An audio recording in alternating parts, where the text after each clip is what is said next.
A leitura é a Epístola de São Paulo aos Romanos, capítulo 8, 12 e 17. Irmãos, não somos devedores à carne para que vivamos segundo a carne, porque se viverdes segundo a carne, morrereis. Mas se pelo Espírito fizerdes morrer as obras da carne, vivereis.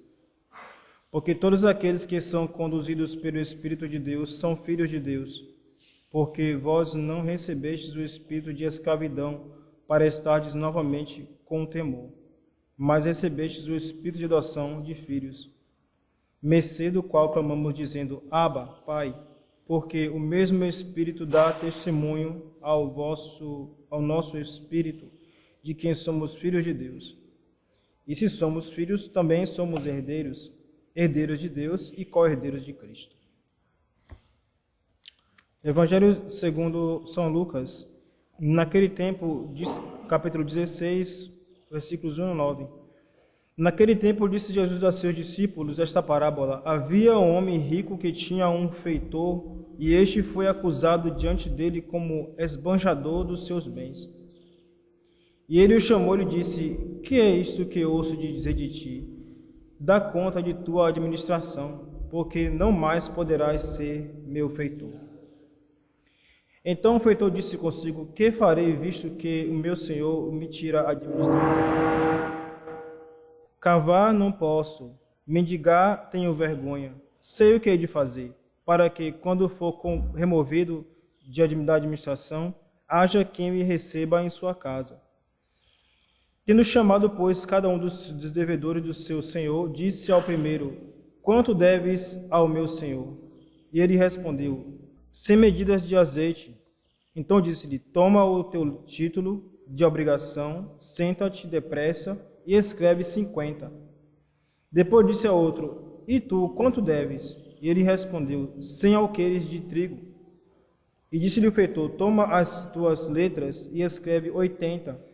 E o Senhor louvou o feitor iníquo por ter procedido prudentemente, porque os filhos deste século são mais hábeis na sua geração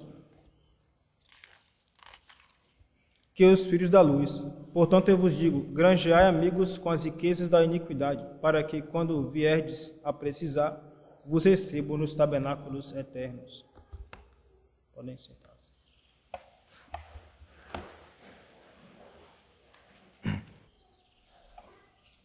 Esse é o 8º domingo de Pentecostes. Alguns avisos importantes.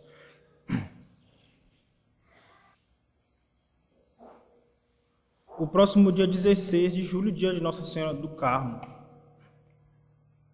Dia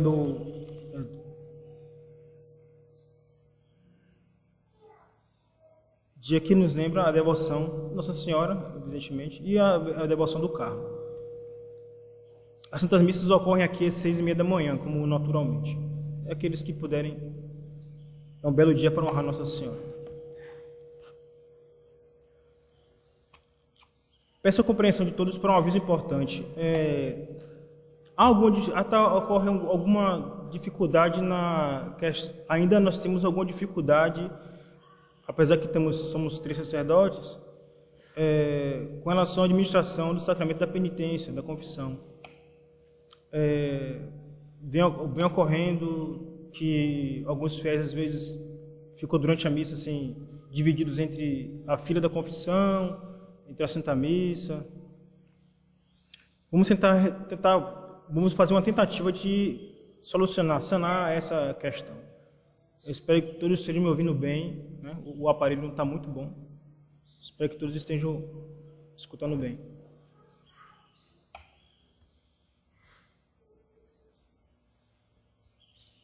Para isso, destacamos um sacerdote que ficará nesse confessionário, desse corredor lateral externo, que todos conhecem, né? Esse corredor lateral externo. No final tem um confessionário.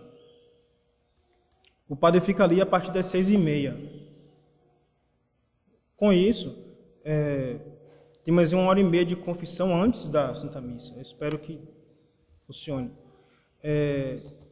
Pode acontecer também que haja outro sacerdote nesse confessionário que fica lateral à capelinha, certo? Pode acontecer, mas o garantido é que sempre terá um sacerdote nesse confessionário lateral. a partir das 6h30.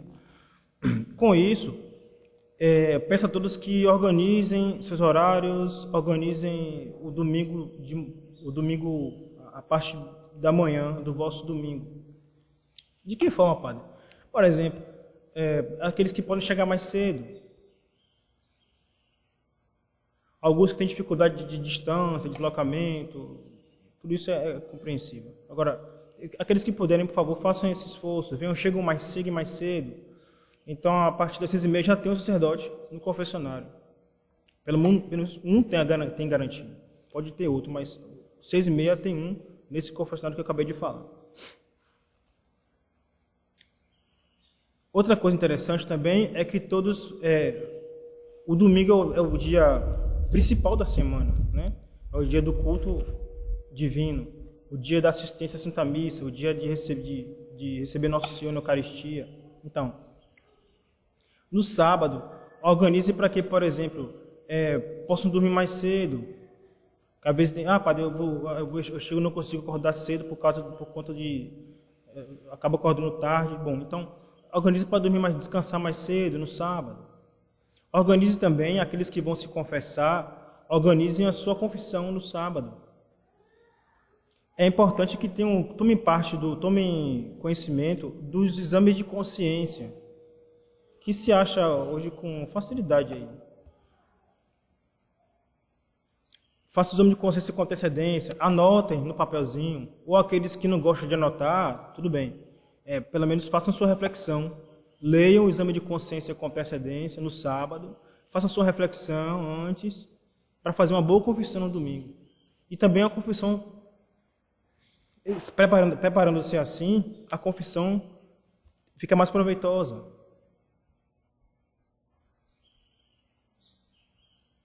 E consequentemente, economiza esse tempo. Tudo isso não precisa, sem nenhum constrangimento, sem nenhuma... Apenas é só para todo mundo repensar esse assunto. Façam seu exame de consciência, por favor, no sábado. É importante. Vocês vão fazer bom proveito, vão gostar da ideia. Também aqueles que têm...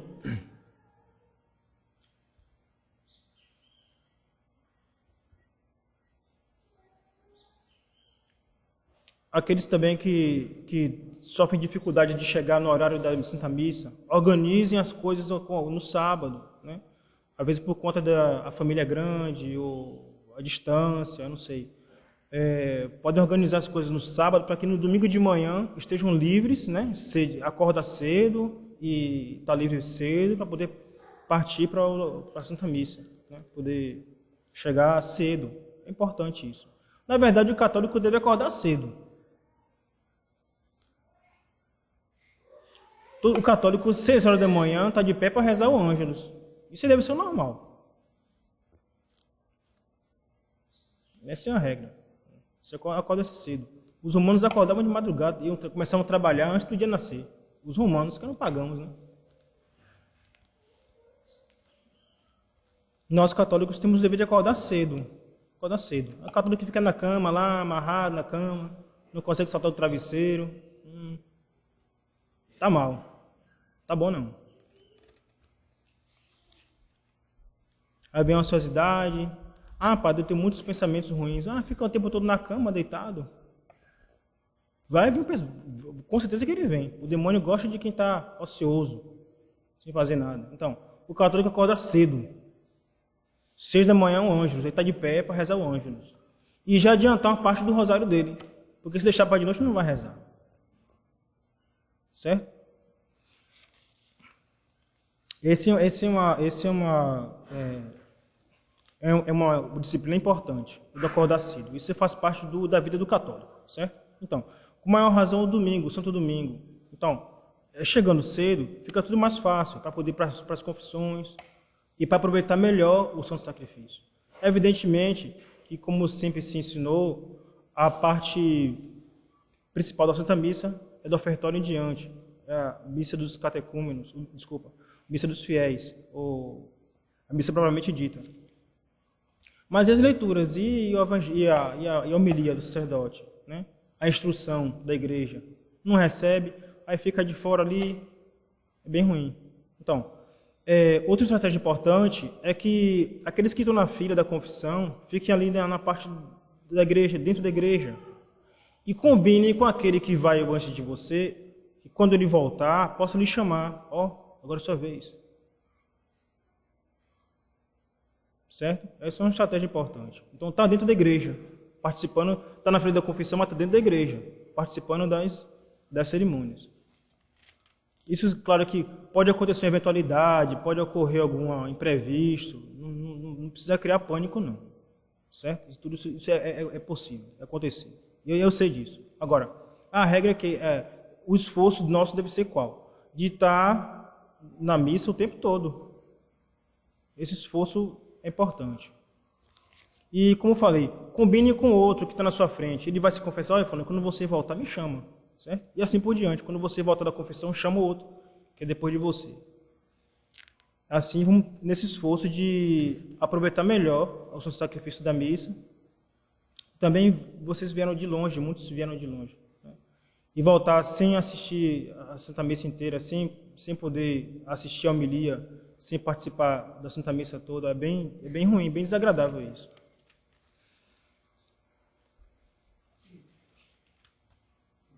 Espero que tenha ficado claro. As dificuldades, eu sei, tem as dificuldades, tudo isso é compreensível. Ninguém não precisa criar constrangimento. Apenas vamos no nosso esforço, nós sacerdotes e vós fiéis, todos pela Santa Missa, certo? Pelo santo sacrifício do altar. Afinal, não é pouca coisa que nós estamos participando, né? É a presença real de nosso Senhor Jesus Cristo. É o sacrifício do Calvário. Gosto de repetir isso. A missa não é a ceia, a missa não é o banquete. A missa é o sacrifício do Calvário. Pensem, que responsabilidade nossa e vossa.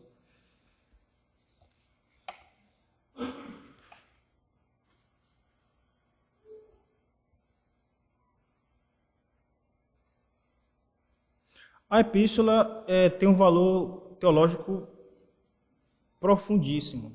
Não dá para a gente... Caberia aqui um retiro só com essa epístola. Tentei aqui por tirar alguma coisa que a gente possa falar numa homilia que não pode se estender muito. Mas São Tomás de Aquino lembra ali, fala do temor de Deus. Lembra que ele fala que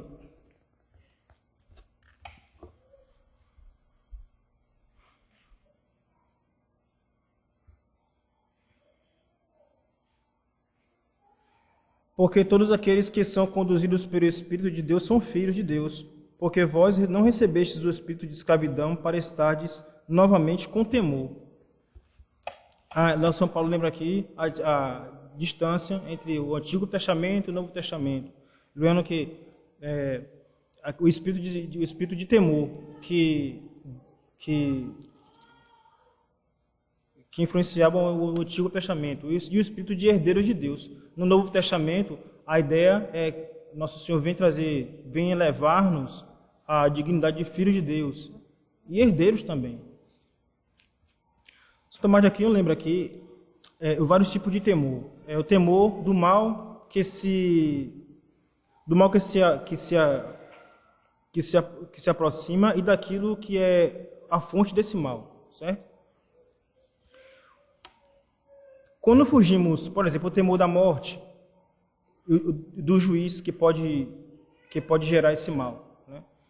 Aquele temor que imaginemos uma pessoa que um delinquente, né, que tem medo da polícia. É um temor, mas temor é mal. A princípio quando fugimos de um mal terreno, movidos por um amor desordenado, esse temor é mal. Então esse temor, São Paulo quer dizer, olha, não tem mais esse temor não é esse. Não é isso. Isso que São Paulo quer afastar.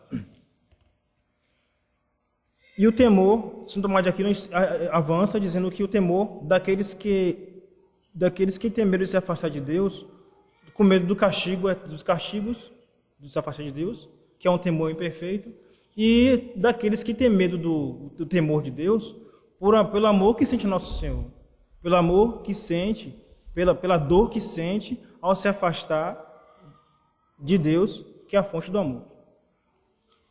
Pelo amor que sente a Nosso Senhor, tem medo de ofender a Deus. Basicamente isso. E São Paulo fala também, se filhos e também herdeiros, né? Se nós somos filhos, somos herdeiros também. São Paulo avança bastante nesse tema. Herdeiros e co-herdeiros de Cristo. Ele conclui a epístola. Uma pena que texto tão profundo a gente não possa analisar mais. O tempo é curto. O Evangelho, já muito passado, acho que muitos pregadores hoje vão trabalhar com esse texto, tentando explicar por que Nosso Senhor fala uma linguagem tão suspeita, né? Tão suspeita. Eu vos digo, granjeai amigos com as riquezas da iniquidade, para que, quando vierdes a precisar, vos recebam nos tabernáculos eternos. Isso já foi muito debatido, muito ensinado, acho que todos aqui até já entendem qual é o nexo desse evangelho. O padre Jair já fez várias análises sobre esse tema. Acho que pouca coisa a acrescentar aqui.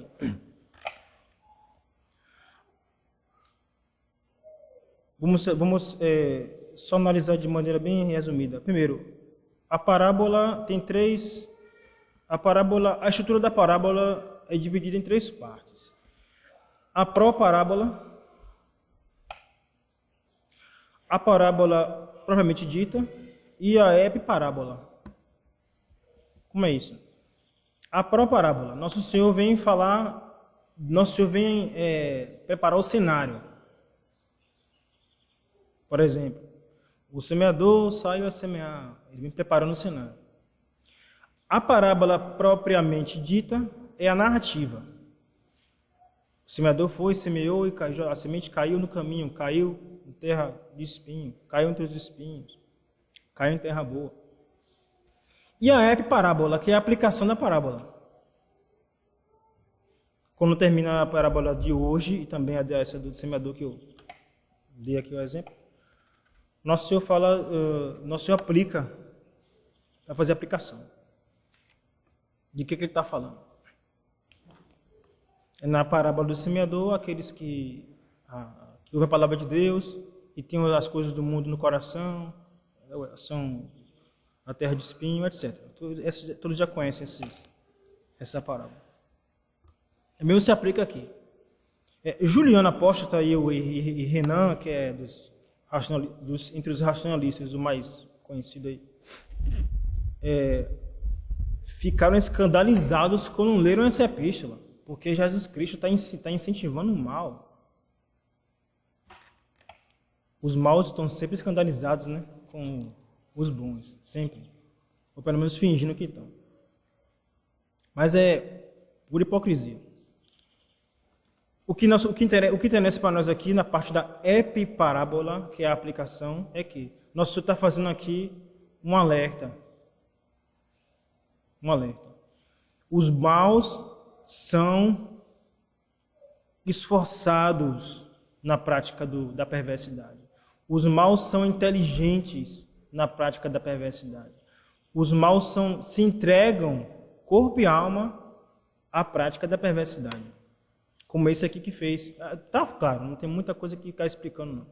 Então, da mesma forma, o que serve para a gente? Qual é a lição para nós?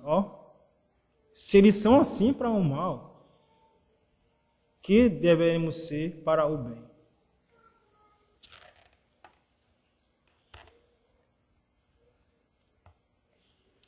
Na parte que o mordomo ele negocia com os devedores, é fácil entender que Nosso Senhor quer dizer o que com isso.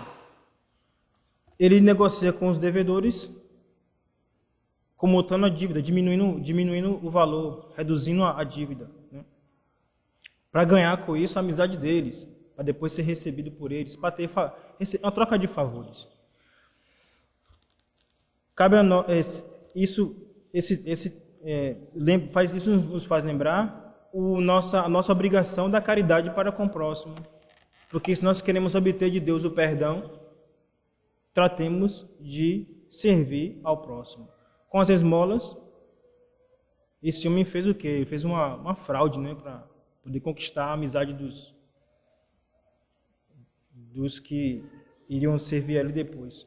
Pois, vamos partir, vamos utilizar, vamos observar o exemplo dele e vamos praticar para o bem. Então, se nosso Senhor diz no Evangelho que o que fizeres a um desses pequeninos, a mim está fazendo, então vamos fazer bem a esses pequeninos para recebermos de Deus os favores, para recebermos de Deus o perdão das nossas faltas, pois no tribunal de Deus somos devedores.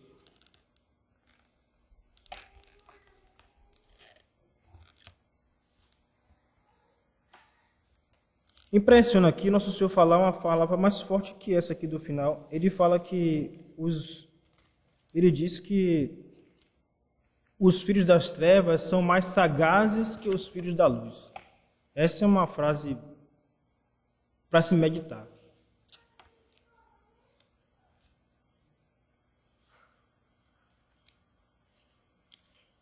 Na história universal, conta-se que Maria Stuart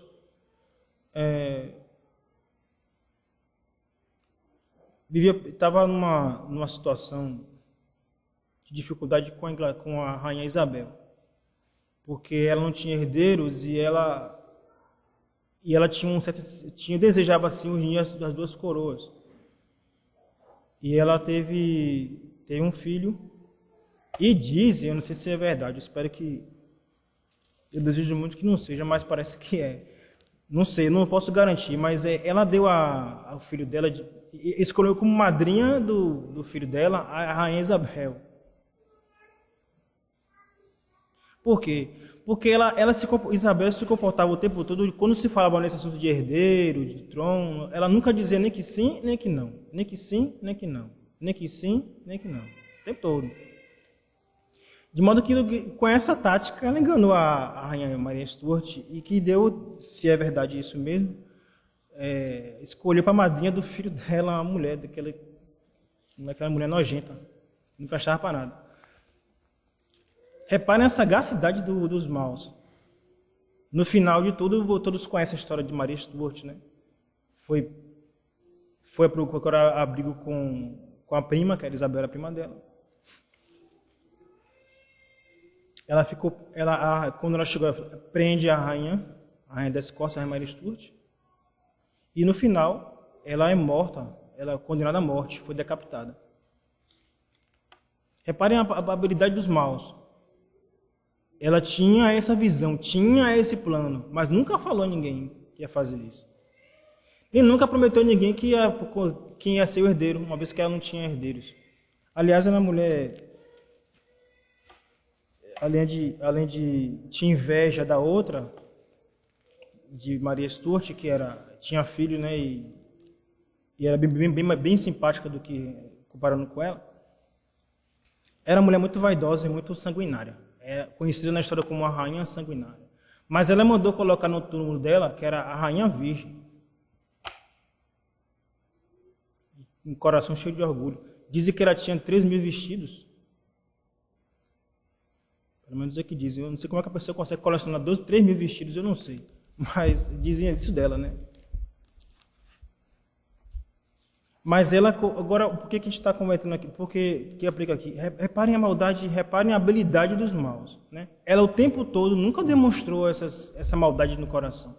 Procurava demonstrar a neutralidade, sempre pacífica, e no final alcançou seus objetivos. E outros exemplos da história que a gente tem, que a gente pode tomar mão, pode lançar mão, tantos exemplos. Aquela mulher infeliz, Simone de Beauvoir, ou de Beauvoir, como queira falar aí. Até falar o nome dela na igreja faz mal. Ela dizia que ela tinha as alunas dela, ensinava em várias escolas, e tinha uma aluna que ela demonstrava muita amabilidade, né? E se ofereceu para ajudar. A menina pobre não tinha como custear os estudos, ela então pagou. ela se ofereceu, ela com o companheiro dela, que o nome dele nem merece dizer aqui, já falei o nome dela, não vou falar o nome do companheiro dela, que não prestava para nada aquele homem. Custeou os estudos dela. E a menina ficou cheia de esperança. Aí levaram a menina para casa dela. Para quê? Para depois ensinar a menina os pecados contra o sexto mandamento. E a pobre da moça caiu nesses pecados. Com ela, com o outro lá, com o companheiro dela, foi horrível. Então observem a sagacidade dos maus, como eles vão caminhando de maneira pacífica, de maneira muito... e até os seus objetivos. São exemplos fortes da história. Então, cabe a nós que estamos caminhando para o céu, que queremos nos salvar, sermos mais diligentes do que esses maus, não é? Mais esforçados do que eles. Porque o que nós estamos buscando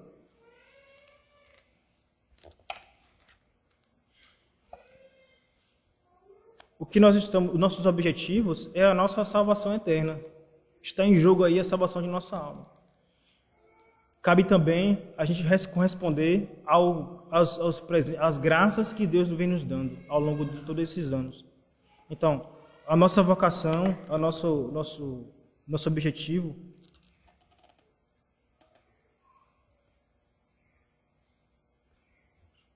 nosso empenho não é por coisa de pouco valor, é por coisa de grande valor. Cabe também retribuir nosso amor ao nosso Senhor. O amor que Deus vem dando a gente, que Deus nos manifesta, e o amor que nós devemos retribuir.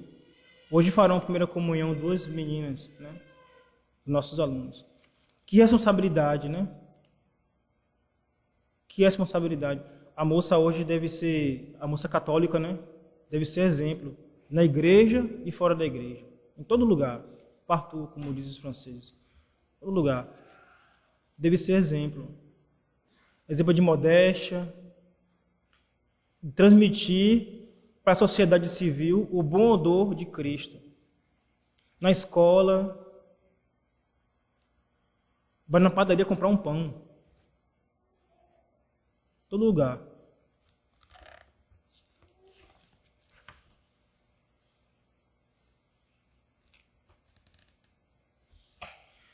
Dessas reflexões, façamos um exame importante.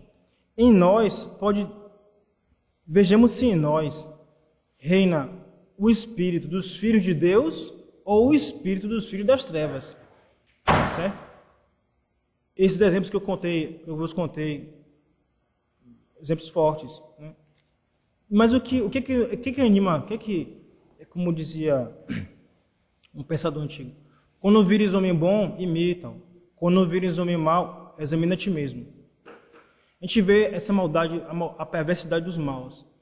A sutileza, a habilidade, a inteligência. Pois é.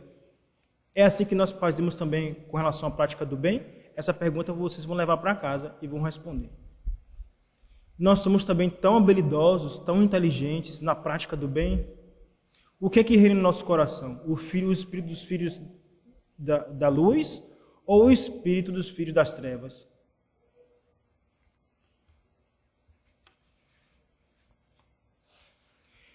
Outra pergunta para responder também. Por que os maus são dedicados à perversidade, a fazer o mal, ao espírito mundano? E os bons buscam o bem com a lentidão e fraqueza? Essa é a pergunta que cada um vai responder no seu coração. Amanhã, segunda-feira, né, começam a retomada dos trabalhos, cada qual vai para suas atividades, não é assim? E cada qual vai levar essa pergunta no coração. Por que me move? É o espírito dos filhos de Deus ou o espírito dos filhos da luz? Os filhos dos filhos da luz ou o espírito dos filhos das trevas?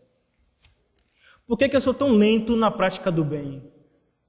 Por que eu sou tão devagar na prática da virtude? Enquanto que os colegas de vocês de trabalho, por exemplo, eu não vou muito longe não. Podem observar amanhã. Eles são muito atentos, né, a tudo que estão fazendo, né? A ganhar dinheiro, a aproveitar uma oportunidade, fazer uma pequena fraude para ganhar um benefício. Né? Eles estão sempre atentos. 24 horas. Ele não reza nem nada, só pensa nisso.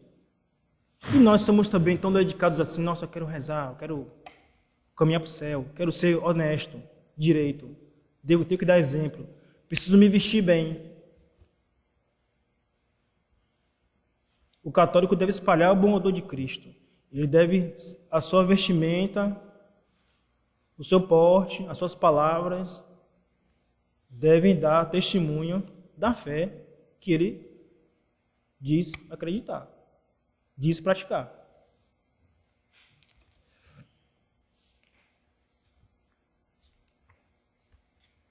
Nosso Senhor fala também em São Mateus capítulo 10 que devemos ser simples como as pombas e prudentes como as serpentes. São Luís dizia brincando, né, com Roberto d'Artois, com João Vi, brincando, ele dizia: eu prefiro um prudente do que um devoto. A gente falava assim, para chamar a atenção da virtude da prudência. Então, essa virtude às vezes nos falta. Essa prudência que vai nos levar a praticar com exatidão nossos deveres de católicos e levar a efeito a nossa salvação. Pouco tempo uma pessoa me comentava que tem dificuldade de rezar o rosário, porque ele reza de manhã, já acorda cedo para trabalhar e o dia todo envolvido com o cuidado dos filhos, da casa, e não tem tempo para rezar o rosário.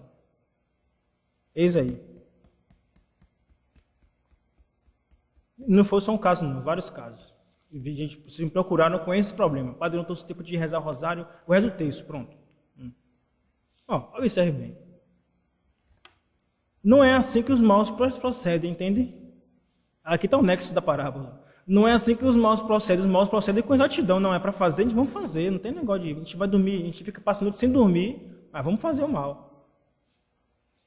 De ontem, de sábado, né, para hoje, quantas pessoas foram para as festas em Salvador? Estou botando só Salvador, que é uma grande capital, só isso, mais nada.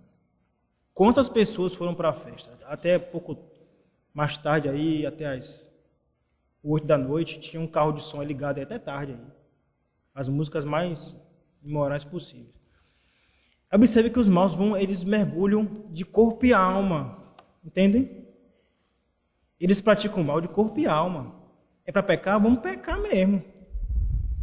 Vamos fazer tudo. Sem regra.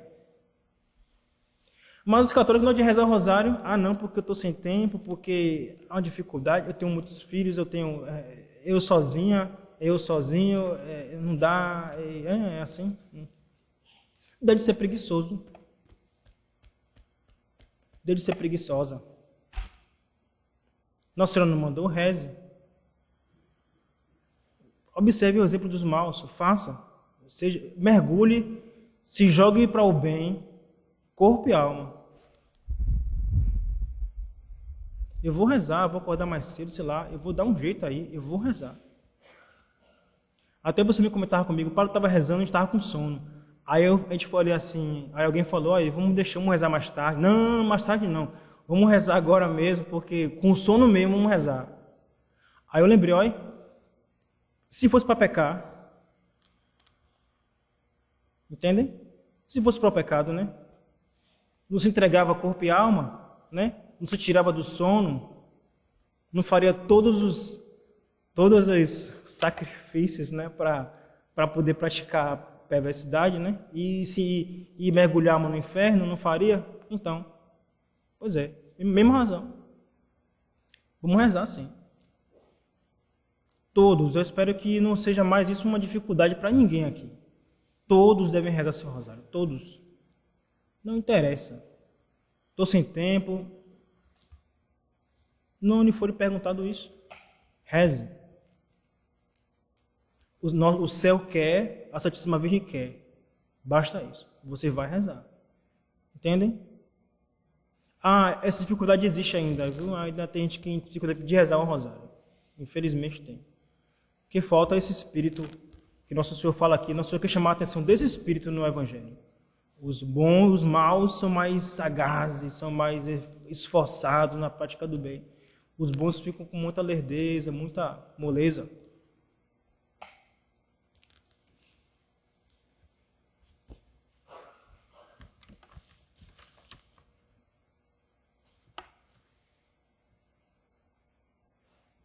Repito, retomo, só finalizando, amanhã começam os trabalhos, né?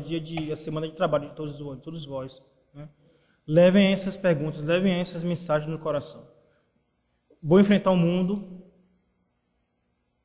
e precisam transmitir o bom odor de Cristo, levar o bom odor de Cristo. A prática da virtude, as tentações virão. Então lá, amanhã começam as tentações, né? No trabalho, na relação com as pessoas do mundo, né? E o mal do mundo acaba contagiando, querendo contagiar a gente, né? A gente devolve o quê? Com a prática da virtude. Se vestir bem, como bom católico, as moças e os rapazes, viver na castidade, nada de pecado. Apresentar, padrinho, fulano, vem ver esse vídeo aqui na internet que não quero não, é coisa, não quero não. Se corta com valentia, com força, com esforço, com o mesmo esforço que os maus fazem a perversidade. Né? Esse esforço tem que ter, o esforço da virtude, certo? Concluindo, a hora da morte será a prestação de contas de toda a administração dos bens materiais, naturais e da graça divina. Essa prestação de contas que nosso Senhor fala na parábola é isso. É o juízo final. É o dia do meu julgamento. Vou prestar contas a Deus da administração dos bens materiais, dos bens naturais e da graça divina. Em nome do Pai, do Filho e do Espírito Santo. Faremos agora a preparação para as meninas que estão fazendo a primeira comunhão.